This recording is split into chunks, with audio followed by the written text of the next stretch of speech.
Welcome to the PC Error Detective YouTube channel. Today, I'll show you how to redline in Google Docs, step by step. Before we begin, make sure to subscribe to the channel for more helpful tutorials. Let's dive into the first method. Method 1, using the border option. Step 1, start by placing your cursor where you want the red line to appear. This could be at the top, bottom, or anywhere else in the document.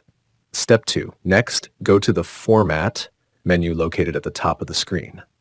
Step 3, from the drop-down, select Paragraph Styles and then choose Borders and Shading. Step 4, in the settings that appear, focus on the bottom border. You can adjust the thickness and color here.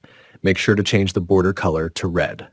Step 5, once you've made your adjustments, click Apply and your red line will appear in the document. Now let's look at another method, Method 2, using the drawing tool. Step 1, begin by clicking on the Insert menu at the top of your screen. Step 2, from the options, select Drawing and then choose New. Step 3, inside the Drawing tool, locate the Line option in the toolbar and select it. Step 4, after drawing your line, customize it by changing the line color to red. Step 5, finally, click Save and Close to insert the red line into your Google Docs file.